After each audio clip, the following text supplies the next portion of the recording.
자, 빌립보서 1장에서 바울이 얼마나 그 빌립보 교회 성도들을 사모하고 또 그들을 얼마나 그들이 바울의 기쁨이 되었는지에 대해서 기록을 하고 있었습니다. 그래서 1장 7절로 8절로 9절까지 또 10절까지 11절까지의 말씀을 우리가 지난주에 살펴봤는데, 바울에게 이 빌립보 교회 성도들은 기쁨의 대상이었고, 우리가 평소에 하는 누군가 위해서 기도할 때 그 사람이 나의 기쁨이 아니고 나의 마음의 아픔과 또 고통의 원인인 그런 기도가 훨씬 많은 데 비해서 바울에게 있어서 이 빌립보 교회 성도들은 마음의 기쁨을 가지고 그들을 위해서 마음껏 하나님 앞에 구할 수 있는 그런 기도의 대상들이었습니다. 오늘 저와 여러분도 우리 서로가 우리를 대할 때에 우리가 저와 여러분이 서로 간의 기쁨이 되어서 서로를 위해서 기도할 때 오히려 그 기쁨이 더 우리의 마음에서 더 커지게 되는 이 관계가 되기를 간절히 축원합니다. 자, 그래서 이제 1장 저 뒤쪽에 보면 29절로 1장 29절에 보면 그리스도를 위하여 너희에게 은혜를 주신 것은 다만 그를 믿을 뿐 아니라 또한 그를 위하여 고난도 받게 하려 하심이라. 너희에게도 그와 같은 싸움이 있으니 너희가 내 안에서 본 바요 이제도 내 안에서 듣는 바니라. 그러므로 그리스도 안에 무슨 권면이나, 이렇게 2장이 그러므로라는 이 단어를 통해서 시작을 하고 있습니다. 바울이 이 빌립보 교회 성도들에게 원하는 것은 뭐 많은 선교 헌금 이런 게 아니라 그들 자신이 스스로 하나님의 백성으로서 마땅히 그들이 사는 삶의 영역 안에서 복음에 합당한 자가 되기를 원했습니다. 바울은 바로 그것을 이야기하고 있습니다. 그래서 이 복음에 합당하게 생활하라, 1장 27절에서 기록을 하고 있지요. 오직 너희는 그리스도의 복음에 합당하게 생활하라. 합당하게 생활하라. 빌립보 지역의 성도들이 누구냐면 로마 황제의 군인으로 있던 사람들이 자리를 그곳에 잡고 정착해서 살고 있습니다. 그들에게 어떤 특권이 주어졌는가 하면 로마 시민과 같은 권리를 주었습니다. 로마 시민과 같은 권리. 여러분, 바울이 그의 로마 시민권을 가지고 있다는 것을 이야기하잖아요.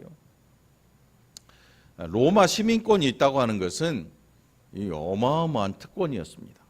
어떤 사람은 이 시민권을 사기 위해서 큰 돈을 지불해야 되고, 요즘도 뭐 미국 시민권 따는 게 쉽지 않잖아요. 왜 그렇게 미국 시민권 따려고 그럴까요? 미국 시민권 왜 필요해요? 왜 자꾸 그걸 따려고 할까요? 달러를 주고 따려고 할까요? 이유가 다른 게 없어요. 그 나라가 그 미국 시민권을 가진 사람들을 보호해 주기 때문에 그래요. 한동안 우리나라, 요즘 뭐 그런 분들이 별로 없지만 우리나라 정세가 불안할 때, 뭐 80년대 뭐 이렇게 지내오면서 국내 정세가 막 불안할 때 있다고 하는 분들은 미국 시민권을 거의 취득을 합니다. 그래서 그 자녀들도 거의 미국 시민권을 가지고 생활을 하지요. 그래서 거기서 나온 얘기가 뭐예요? 있는 집 자식들, 있는 집 자식들. 제가 뭐 지금 뭐 있는 분들을 뭐 폄하하고 이러는 게 아니고 시대가 그랬다는 거지요. 그래서 그 미국 시민권이 필요했던 거예요. 뭐 요즘도 미국 이민 가고 하면 그 시민권을 취득하기 위해서는 굉장한 노력이 듭니다. 우리 동기 목사님도 지금 미국에서 시민권을 뭐 땄는지 어쨌는지 아무튼 그 기간 동안 굉장히 고생을 많이 했습니다. 말도 해야 되고 시험도 봐야 되고, 영주권은 나오는데 시민권이 아직 안 나온 분도 있고, 그 시민권을 따기 위해서 무단히 이 고생을 하다가 정 안 되면 이제 불법 체류하는 그런 분들도 있고, 아무튼 이 빌립보 성도들이, 빌립보 지역의 성도들, 그 지역에 사는 시민들에게는 로마 시민권의 버금가는 그런 권리가 주어집니다. 그래서 아무나 로마 이 빌립보 지역의 이 시민들을 함부로 건드릴 수가 없습니다. 그래서 그들에게는 이 로마 시민이라는 대단한 자부심이 있습니다. 대단한 자부심이 있어요.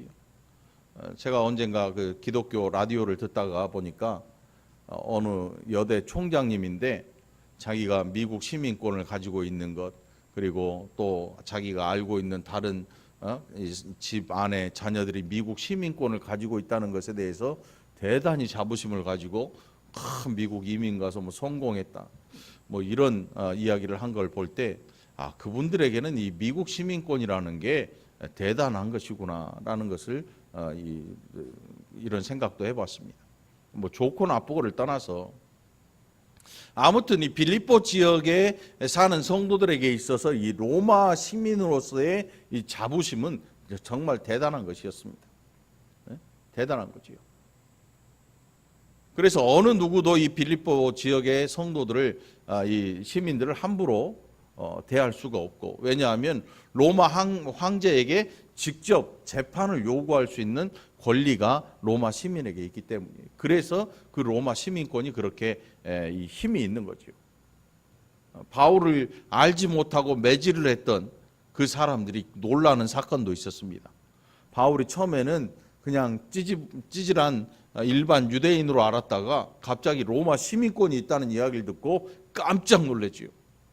왜냐하면 황제에게 직접 상소해서 재판을 받으러 갈 권리가 있는 로마 시민을 함부로 대한 이 일로 이 시민권이 없는 군인들조차도 두려웠던 적이 있었습니다. 그러니까 이 빌립보 지역의 사람들, 로마 시민의 버금가는 이 권리를 가진 사람들에게 있어서 이 자부심은 정말로 대단한 것이었을 것입니다. 자, 그런 배경을 가진 그들에게 바울은 이 27절에 1장 27절에서 오직 너희는 그리스도의 복음에 합당하게 생활하라 이렇게 이야기를 합니다. 왜 이런 이야기를 하는가 하면 그들이 로마 시민에 합당한 삶을 살면서 마음에 대단한 긍지를 가지고 있잖아요.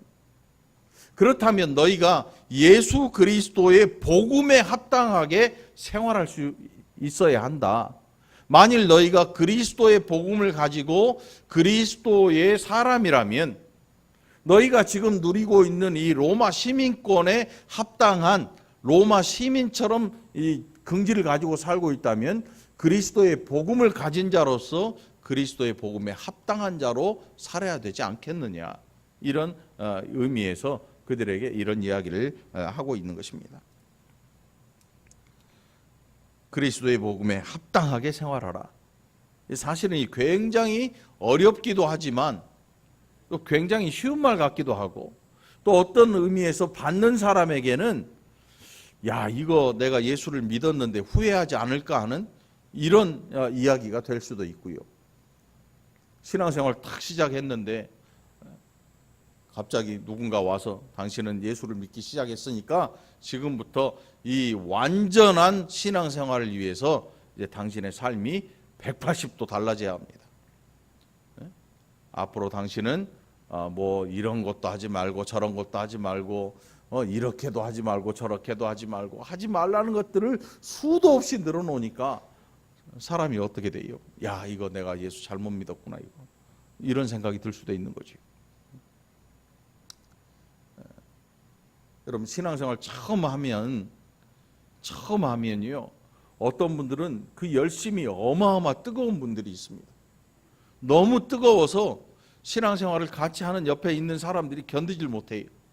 이게 얼만큼 뜨겁냐면 숨 쉬는 것도 믿음이야. 숨 쉬는 것. 때로는 웃는 것도 죄스럽게 여겨요. 얼마나 뜨거운지. 이게 무슨 뜻이냐면 자기가 죄인으로 살아왔던 이 모든 지난 날에 대해서 이제 회개하고, 그리고 이제는 잘 하나님 앞에서 하나님의 백성답게 살아야겠다는 이 열심이 때로는 자기 자신을 정죄하기까지 만들어버리는 그런 너무 극한 열심으로 변해버립니다. 그런 분도 있습니다. 그래서 밥 먹는 것도 죄스럽게 여겨요. 그래서 금식을 밥 먹듯이 하고 잠자는 것도 죄스럽게 여겨요. 그러니까 너무 그렇게 빠지다 보면 나중에 지치지요. 지치고 이제 기존 교회에 대한 불만들이 막 솟구치기 시작합니다. 왜 목사님은 나 이런 걸 이해 못 해줄까? 이러면서 지쳐 나가기 시작합니다. 그러면서 다른 복음을 듣게 되지요. 그런 것들을 좋아하는 무리들을 따라 나서기도 하고 뭐 이런 일들이 비일비재하게 생기기도 합니다. 오늘 빌립보 교회에 사도 바울이 주는 말씀 가운데 2장 1절에 보면 그러므로 그리스도 안에 무슨 권면이나 사랑의 무슨 위로나 성령의 무슨 교제나 긍휼이나 자비가 있거든. 우리가 다 알고 있는 단어들이잖아요. 누군가를 올바로 세우는 일, 그리고 누군가 아픔을 감싸주는 이 사랑의 일, 또 위로의 일, 성령의 무슨 교제, 이게 뭐 거의 뭐 정신이 없는 뭐 그런 상태에서의 일이 아니고 성령의 무슨 교제는 우리가 믿음을 가지고 하나님의 일에 함께 참여하고 그 일로 말미암아 우리가 서로 하나님의 은혜를 나누는 이런 일들을 성령의 교제라고 이야기할 수 있을 것입니다. 긍휼이나 자비가 있거든. 긍휼은 다른 사람을 불쌍히 여기는 마음이지요. 너그럽게 바라보고 용서해 줄 수 있는 이런 마음들. 자, 이런 일들이 교회 안에 반드시 존재합니다. 우리 모두가 이런 일들로 말미암아 하나님의 은혜를 입고 살아가는 사람들이지요. 자, 그런데 이 모든 일들이 이제는 어떻게 해야 할 것인가? 2장 2절에서 마음을 같이하여 같은 사랑을 가지고 뜻을 합하며 한 마음을 품어 아무 일에든지 다툼이나 허영으로 하지 말고 오직 겸손한 마음으로 각각 자기보다 남을 낮게 여기고. 바울의 이런 서신의 내용을 볼 때 이 빌립보 교회 안에 있는 분들이 모두 이렇게 살고 있지는 않다는 걸 금방 우리가 알 수 있잖아요. 다툼으로 하지 마라. 그럼 뭐가 있겠습니까? 다툼이 있으니까 다툼으로 하지 말라는 거지요. 우리가 자식들이 밖에 나갈 때 뭐라 그럽니까? 부모님들이 뭐 차 조심해라. 저도 이 나이가 돼도 아마 어머니가 저 밖에 나가면 그렇게 얘기할 줄 몰라요. 아무리 나이를 많이 먹어도 그 사람의 부모님은 늘 보면서 염려하는 마음을 가지지요. 70이 됐는데 나가는데 90세 넘은 어머니가 아가 차 조심해라 이렇게 이야기할 수 있는 거예요. 근데 사도 바울의 마음에 빌립보 교인들은 막 연약하고 그가 막 걱정하고 염려해야 되는 그런 존재들은 아니었지만 또 이 다툼이 교회를 망가뜨릴 만큼 심각한 그런 다툼도 아니었습니다. 그럼에도 불구하고 바울은 이야기하기를 다툼으로 하지 마라. 바울에게 있어서 이 다툼이나 또 뭐 이런 모든 일들조차도 바울은 그리스도가 이런 일들을 통해서 그리스도가 전파된다면 나는 또한 그것도 좋게 여긴다. 나는 그것도 정말로 하나님 앞에 영광이 될 거라고 생각을 한다. 여러분 우리나라에 교단이 많이 있잖아요. 전 세계에 교단이 많이 있습니다. 특별히 우리나라에는 이 교단들이 정말 많이 있습니다. 여러분 알고 있는 대표적인 교단이 뭐가 있습니까? 장로교, 감리교, 성결교, 침례교, 또 뭐가 있어요? 순복음. 순복음은 순복음 교단이 아니고 하나님의 성이라고 그러나요? 뭐라 그러죠? 아무튼 교단 앞에 붙어 있는 이름이 있어요. 여러분 알고 있는 장로교. 이 장로교 안에만 한 40여 개 교단이 있습니다. 우리 교단이 이제 예장 합동이라고 그래요. 합동. 그런데 이제 우리 처음에 장로교의 전신이었던 그 교단이 반으로 뚝 잘라졌어요. 그러면서 우리는 합동이고 그 나머지는 뭐라 그랬냐면 통합이라 그랬어요. 예장 합동하고 예장 통합이 존재해요. 여러분, 합동하고 통합이 뭐가 다릅니까? 네? 같은 말이에요.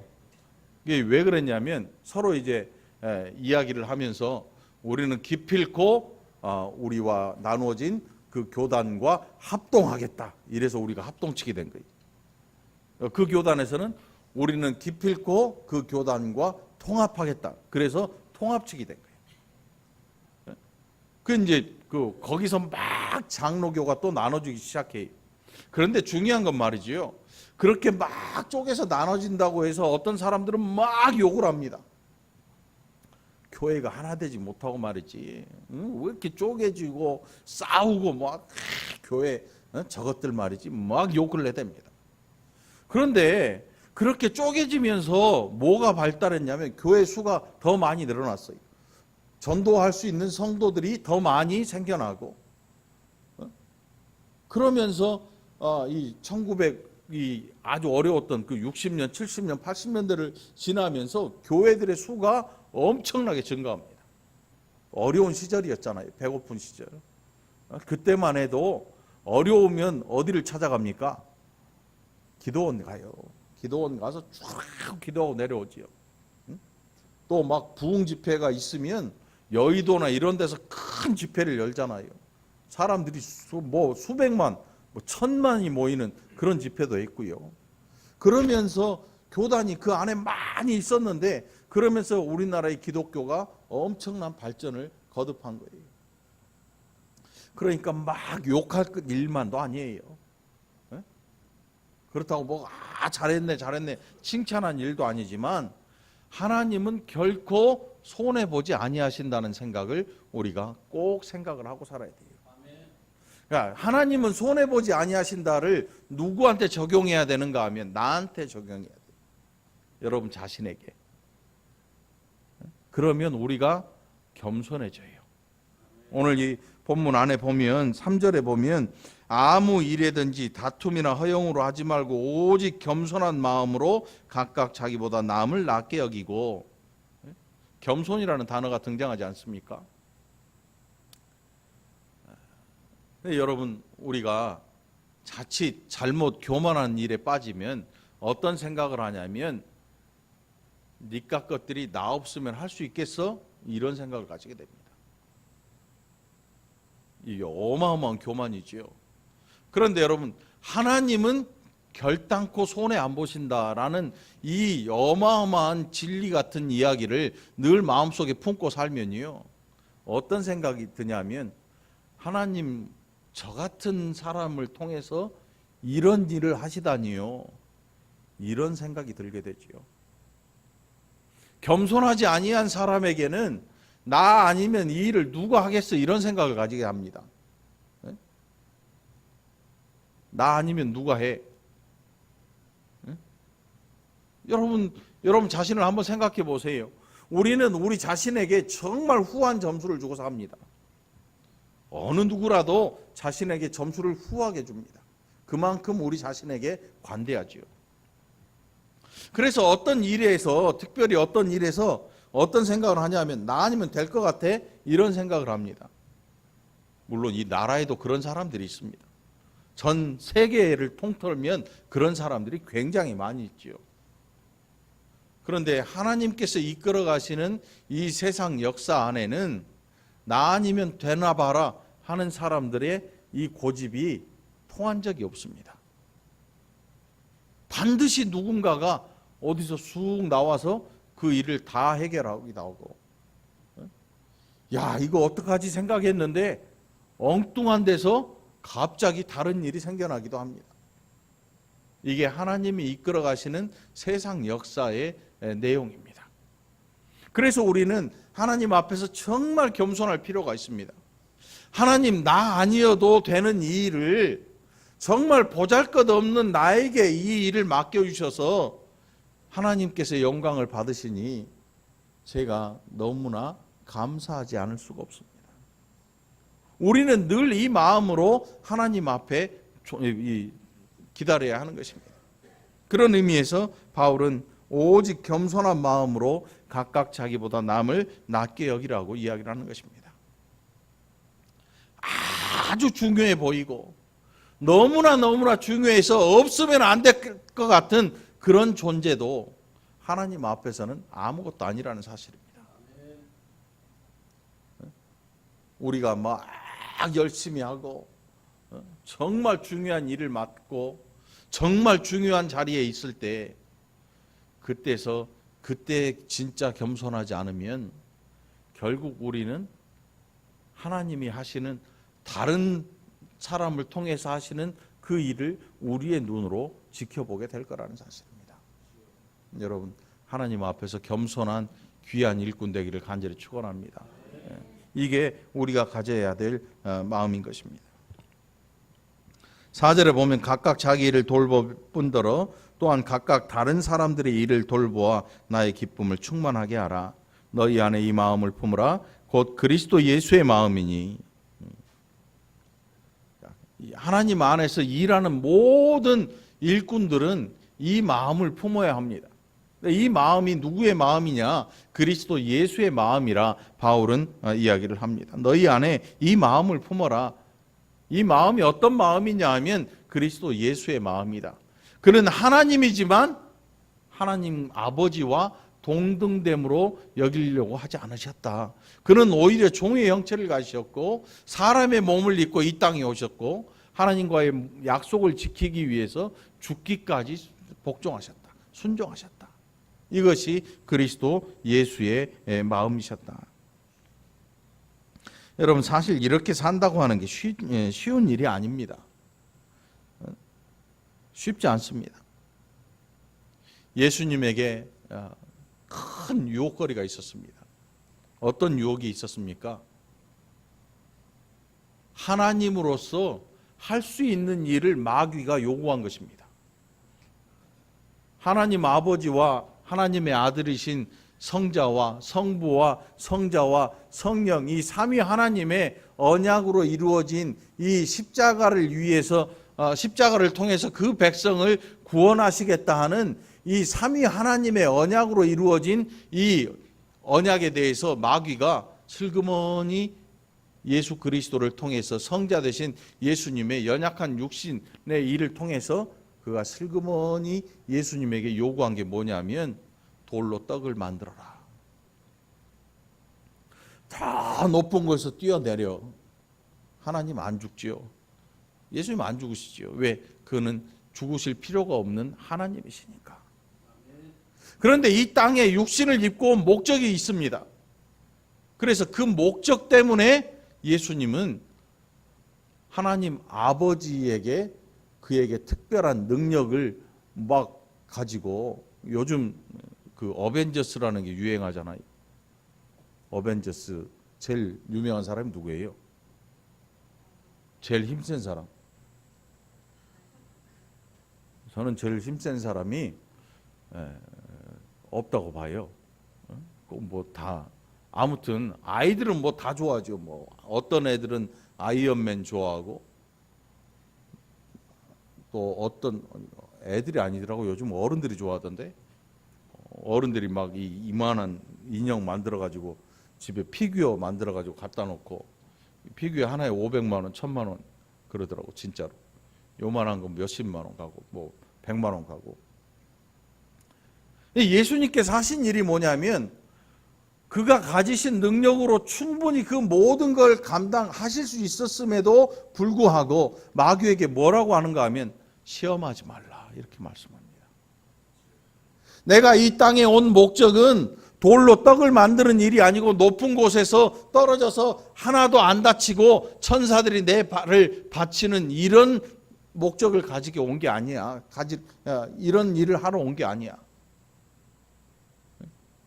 보내심의 목적을 늘 기억하셨습니다.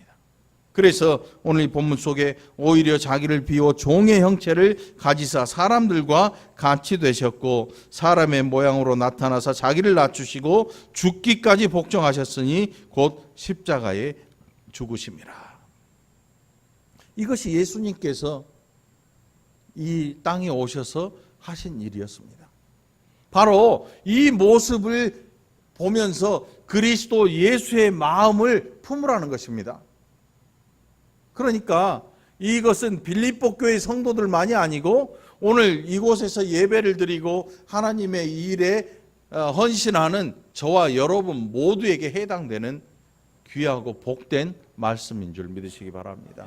그리스도 예수의 마음이에요. 그리스도 예수의 마음. 그리스도 예수의 마음을 조금 누군가를 불쌍하게 여기고 조금 누가 어려우면 좀 주머니 열어서 돈 좀 주고 하는 이런 마음으로 생각하면 안 됩니다. 그리스도 예수의 마음은 자기 자신을 부인하는 일이었습니다. 자기를 부인하지 않으면 하나님 나라를 갈 수 없습니다.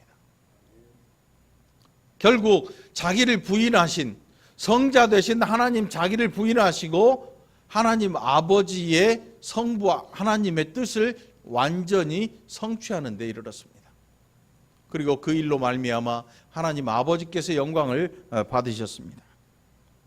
이러므로 하나님이 그를 지극히 높여 모든 이름 위에 뛰어난 이름을 주셨다고 했습니다. 하나님 보좌 우편에 앉으셨고 온 우주적인 통치권을 하나님 아버지께서 성자 예수님께 주신 것입니다. 그래서 우리가 예수님을 이야기할 때 뭐라고 하냐면 만왕의 왕 예수라고 하잖아요. King of King 그러지요. 만왕의 왕 예수. 왕들이 그 밑에 수두룩하게 있는데 그 모든 왕들의 왕이신 예수님 이런 뜻이에요. 그러니까 온 우주 만물을 다스리는 참되신 왕이지요. 모든 왕들이 그 앞에 절하는. 그래서 이 세상에는 그 왕보다 높은 왕이 있을 수 없는 하나님 아버지께서 성자 하나님에게 주신 통치권이 바로 그것이었습니다. 그것이 언제 이루어졌느냐? 십자가에 달려 죽으시고 그리고 죽은 자 가운데서 부활하신 이후에 하늘에 오르시고 하나님 보좌 우편에 앉으시고 그때에 하나님 아버지께서 그 성자 되신 하나님께 주신 통치권이에요. 하늘에서는 이런 일들이 일어났던 것입니다. 굉장히 신학적인 이야기죠. 이러므로 하나님이 그를 지극히 높여 모든 이름 위에 뛰어난 이름을 주사 하늘에 있는 자들과 땅에 있는 자들과 땅 아래에 있는 자들로 모든 무릎을 예수의 이름에 꿇게 하시고 모든 입으로 예수 그리스도를 주라 시인하여 하나님 아버지께 영광을 돌리게 하셨느니라. 바로 성자 되신 예수 그리스도께서 하나님 아버지의 뜻을 완전히 성취하신 그 일로 일어난 일이 바로 이것입니다. 하나님 아버지께 영광을 돌리게 하신 것입니다. 오늘 저와 여러분의 일은 하나님 아버지께 영광을 돌리는 일이 돼야 될 줄 믿습니다. 목사한테 칭찬받는 일이 아니고 성도들에게 칭찬받는 일이 아니고 누군가에게 박수 받고 너 참 잘했다 하는 이런 칭찬을 받는 일이 아니라 하나님 앞에 영광을 돌리는 귀하고 복된 일이 되기를 간절히 축원합니다. 이것이 저와 여러분의 일이 되어야 하는 것입니다. 이런 성도들이 교회 안에 한 사람 한 사람 들어갈 때 그 교회는 진짜 하나님 앞에 영광을 돌리는 하나님의 교회로 성장하게 될 것입니다. 사람이 많다고 교회가 성장하는 게 아닙니다. 우리 생각에는 많이 늘어나야 성장한다고 생각하잖아요. 그런데 예수님은 혼자 이 일을 감당하셨습니다. 제자들도 도망갔지요. 제자들이 도망갔습니다. 3년 동안 죽자 사자 좋다고 쫓아다니던 베드로가 예수님을 저주하고 침을 뱉습니다. 그것도 한 번이 아니라 3번이나 침을 뱉어요. 다 뿔뿔이 흩어져 도망가고 말았습니다. 목숨까지 내줄 것처럼 해주던 그렇게 예수님을 따르던 제자들 주와 함께 죽겠습니다라고 선포했던 제자들이요 다 도망가고 아무도 남지 않았습니다. 그런데 예수님 그들을 용서하시지요. 부활하신 이후에 그들을 다시 불러 모으십니다. 그리고 성령을 통해서 그들의 변화를 말씀하십니다. 성령을 통해서 그들이 진짜 하나님의 일꾼으로 변화될 것을 말씀하시잖아요. 오늘 저와 여러분 가운데 사람의 열심을 가지고 하나님 앞에 사는 분이 있다면 오늘 성령에 힘입어 일할 수 있는 하나님의 귀한 일꾼 되기를 위해서 하나님 앞에 하나님의 역사를 구하는 저와 여러분 되기를 간절히 축원합니다. 사람의 힘으로 일하지 말고 하나님이 우리에게 베푸시는 하나님의 열심과 그리스도의 마음을 품어서 이 힘으로 일하는 저와 여러분이 되기를, 그래서 사람을 사랑할 수 있는, 죄인을 사랑할 수 있고 용서할 수 있는 저와 여러분이 되기를 그리스도 예수 이름으로 간절히 축원합니다. 기도합시다. 하나님 아버지 감사합니다. 우리가 얼마나 교만했던지, 우리가 얼마나 예수님의 마음을 알지도 못하고 내가 가진 열심 가지고 얼마나 달렸는지, 이 열심 결국 사람을 다치게 하고 사람을 힘들게 하는 열심인데, 이제는 그리스도 예수의 마음으로 우리 심령에 채우시고 또 하나님 아버지의 뜻을 알고 또 용서할 줄 알고 덮어줄 줄 아는 귀한 마음을 가진, 우리 예수님의 마음을 가진 귀하고 복된 일꾼들 되게 하여 주시옵소서. 이 시간도 함께 하심을 감사드리옵고 예수님 이름으로 간절히 기도합나이다. 아멘.